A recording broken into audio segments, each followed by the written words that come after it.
Então lembra, ó, renascimento tem que lembrar com carinho, beleza? E aí você não esquece mais. Pegou a visão? Você é louco, filho da funk, só fudeu.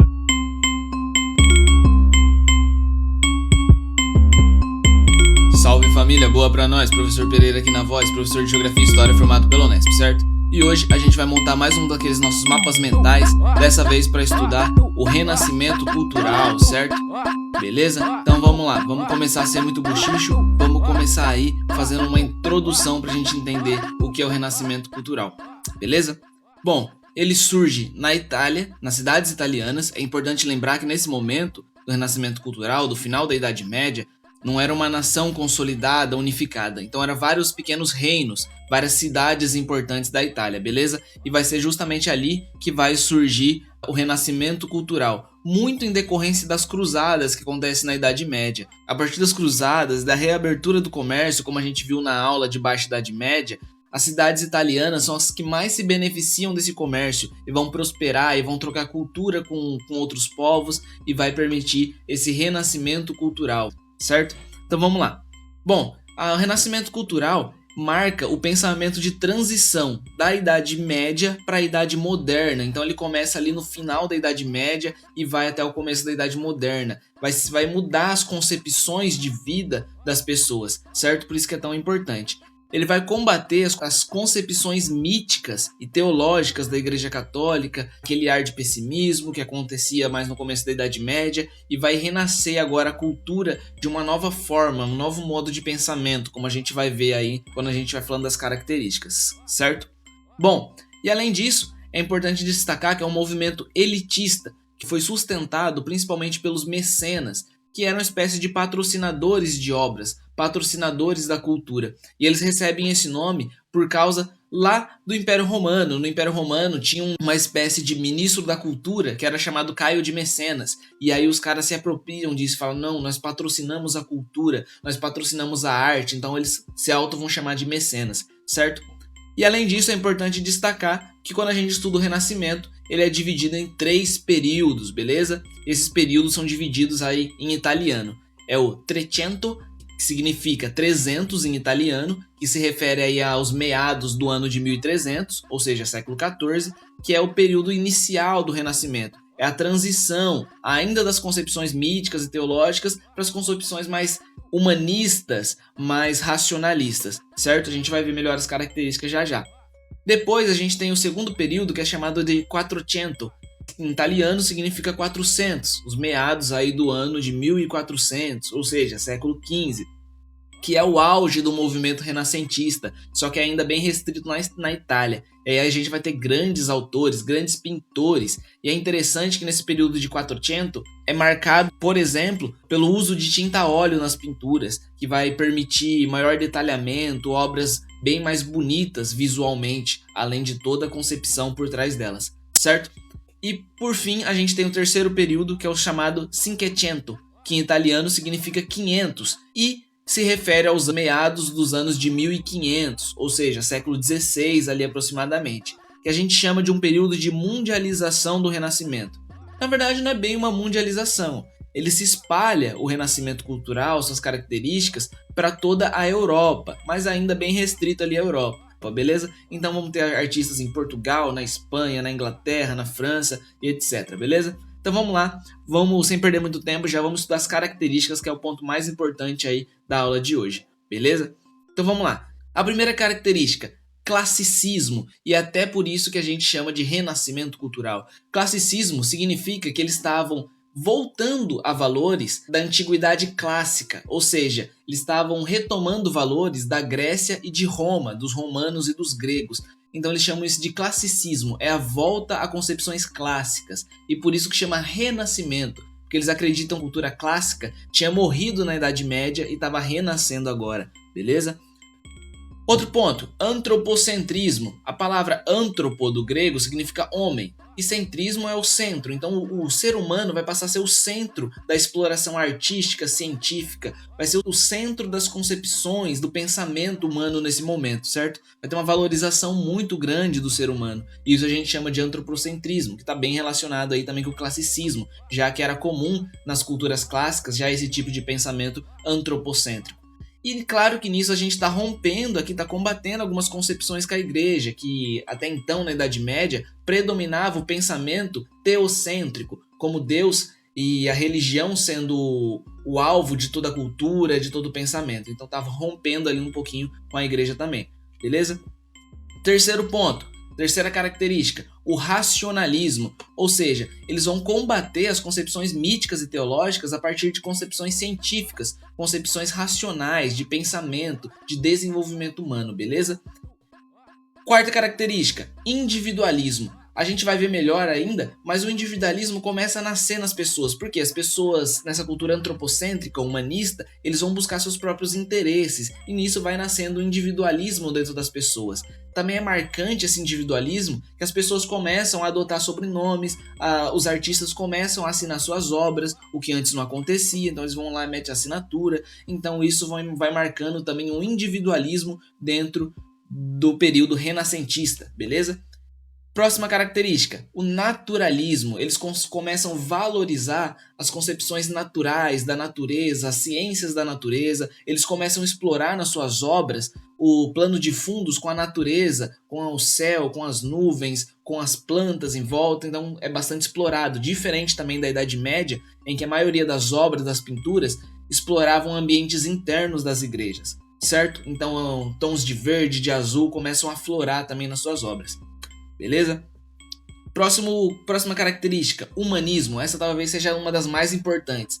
Mas você pensa, aí, professor Pereira, humanismo não é a mesma coisa de antropocentrismo? Não é, família. É bem parecido, mas não é a mesma coisa. Antropocentrismo é o homem sendo o alvo. O alvo de toda a produção artística e tudo mais. O humanismo é a valorização das características humanas, do pensamento humano, dos sentimentos humanos. Eles vão explorar muito isso. E além disso, o humanismo também está relacionado com as ciências humanas que vão começar a se desenvolver, como a ciência política, que a gente vai ver aí em algumas obras, beleza?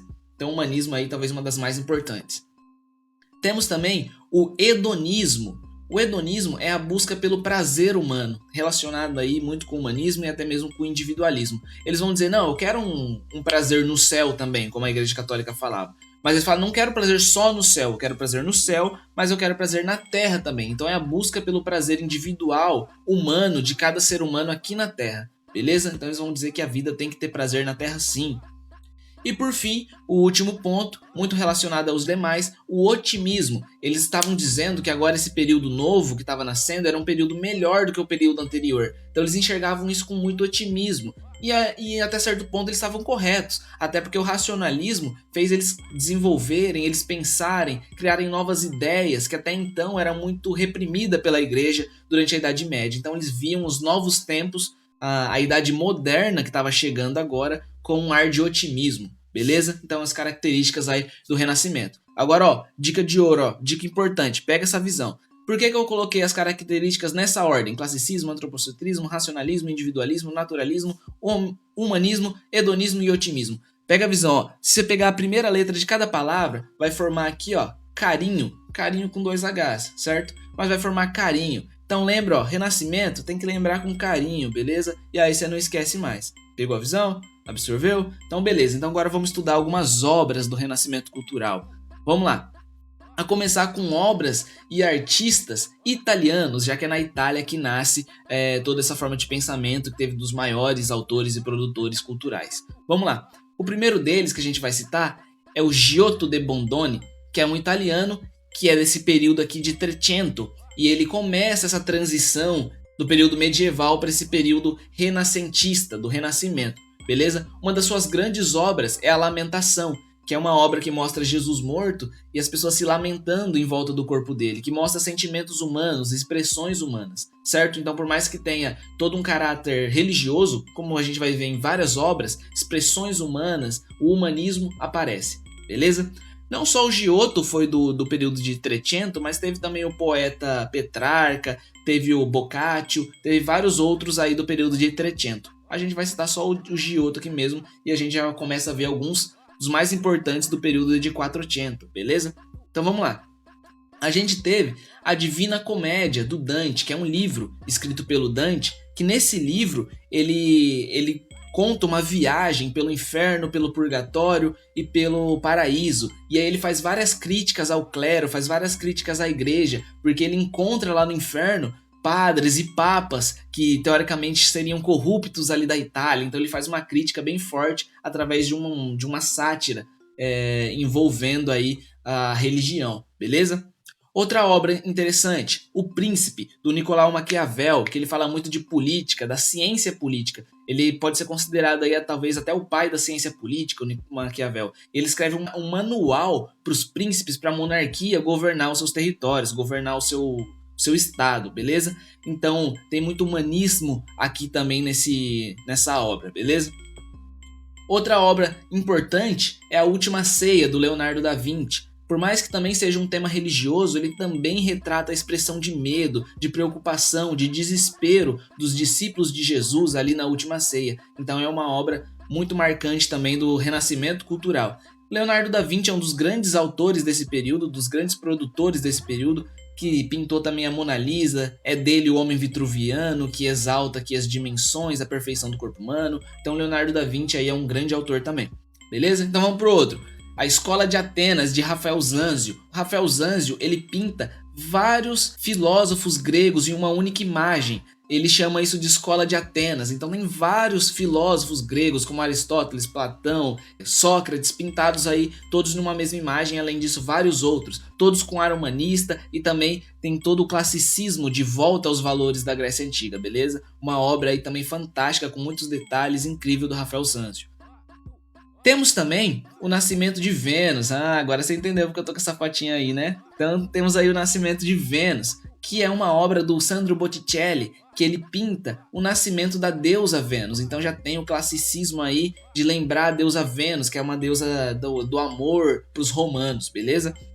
E além disso tem todo o naturalismo por trás das obras, tem o humanismo, tem o antropocentrismo de pintar o corpo humano na sua perfeição. O naturalismo também gosta de exaltar o corpo humano nu como uma perfeição, como natural, como antropocêntrico, certo? Então o Nascimento de Vênus, do Botticelli, também é uma das obras mais fantásticas aí desse período.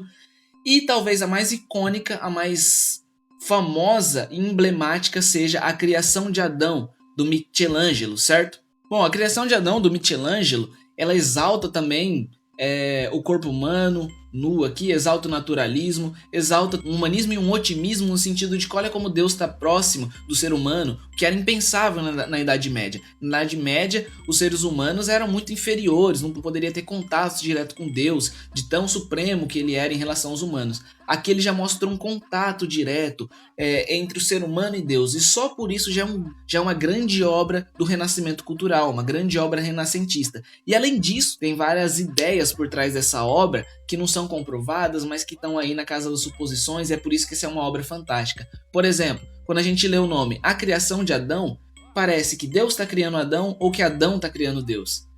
Gera essa dúvida. E essa dúvida fica ainda maior quando a gente analisa a expressão facial de cada um deles e a vontade que eles estão de se tocarem. Olha como parece que Deus tem mais vontade de tocar Adão do que Adão tem vontade de tocar Deus. E além disso, olha como Deus está aqui em volta, sendo segurado por vários anjos, e parece o formato de um cérebro aqui. Então muitos apontam que talvez Michelangelo, ao pintar essa obra, queria dizer que, na verdade, foram os seres humanos que inventaram Deus, e não o contrário. Olha que loucura, certo? Não tem uma verdade sobre essa obra, isso aqui fica na casa da suposição, e até por isso que é uma obra tão fantástica, O Nascimento de Adão, de Michelangelo, beleza?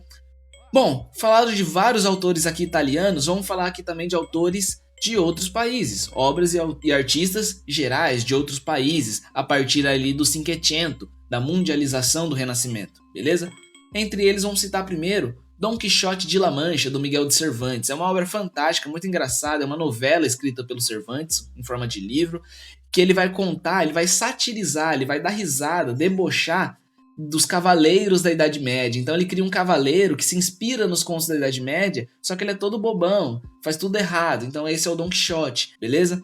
Depois a gente tem Os Lusíadas, de Luís de Camões, que é um livro que resgata deuses gregos antigos, como Baco, como Vênus, e conta a história de um nacionalismo português, que também é bem marcante desse período de Idade Moderna, esses nacionalismos que começam a surgir na Europa. Então Os Lusíadas também é um dos livros fantásticos aí, escrito em português, um dos maiores livros escritos em português até hoje, do Luís de Camões, que tem sim um vínculo renascentista, beleza? A gente tem também o Elogio da Loucura, do Erasmo de Roterdã, que é um livro do Roterdã, que ele vem ali dos Países Baixos, e ele elogia a loucura como se a loucura fosse o maior dos deuses, a maior das virtudes humanas fosse a loucura. E nesse processo ele faz comparações com vários deuses e personagens da mitologia grega, resgata também a mitologia grega nesse classicismo. E além disso, ele faz críticas ao clero, críticas à Igreja Católica dentro desse livro. Então, um livro também fantástico, foi escrito por volta de 1500 e quem lê parece que está lendo aqui agora, século XXI, beleza? É um livro fantástico também. Outro que a gente tem, o Gargantua e Pantagruel. Não vou saber pronunciar aqui direito, que é em francês, mas é do François Rabelais, alguma coisa assim, beleza?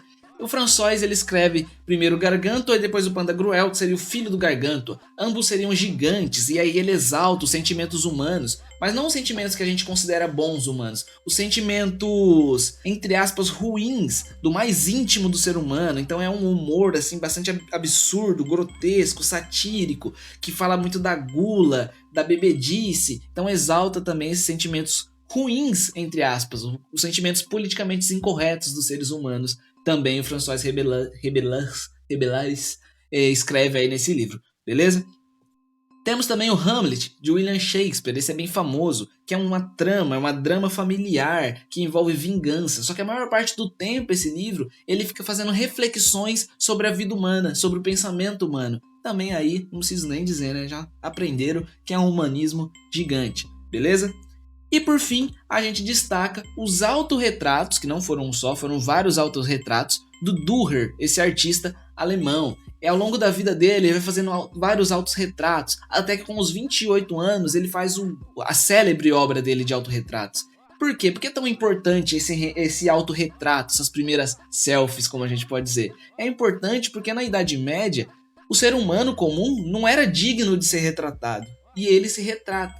E não só isso, aos 28 anos ele se retrata de frente, de uma forma que anteriormente, na Idade Média, só Jesus era retratado de frente. E ele se considera digno de ser retratado, e não só isso, ser retratado de frente, com uma grande clareza de detalhes, uma obra muito bonita do Dürer, beleza? Pra gente terminar, é importante dizer que o renascimento cultural, o período renascentista, não ficou restrito só às obras, só à literatura, só à pintura, mas atingiu também as ciências. Então a gente vai apontar aqui bem rapidamente alguns cientistas desse período renascentista, beleza? Entre eles, a gente tem o Nicolau Copérnico, que foi muito importante para a astronomia, para a concepção heliocêntrica, então foi muito importante. Pegando aí o mesmo barco, pegando a mesma onda do Copérnico, veio depois dele o Galileu Galilei, que foi importantíssimo, vocês já ouviram falar. E é interessante que o Galileu Galilei ele chegou a ser perseguido pela igreja, chegou a ser preso, quase foi morto pela igreja, porque ele dizia que a Terra era redonda e girava em torno do Sol. Olha que beleza. Então temos aí a importante contribuição do Galileu Galilei, também da área da astronomia. Temos também muito desenvolvimento na área da medicina e da anatomia. Está muito ligado aqui com o humanismo, eles queriam estudar o corpo humano, queriam estudar como que o ser humano perfeito, como que funcionava. Então está muito ligado aqui também. Então temos o Miguel de Servet, que foi um importante médico e foi importante na anatomia, e também o André Vassalho, que é considerado aí o pai da anatomia moderna, beleza? São alguns dos cientistas importantes desse período de renascimento. Claro que tivemos vários outros, beleza? Então a gente fica por aí. E não aquela história, né, família? Se eu ajudei sua caminhada, fortalece meu corre aí também. Se inscreve no canal, curte o vídeo, ativa o sino, comenta aí, deixa suas dúvidas, seus comentários, indica o canal, faz aquele pix pra nós, pra estar ajudando o canal. E é isso, família. A gente fica por aqui, aquele abraço, fica com Deus, progresso pra nós.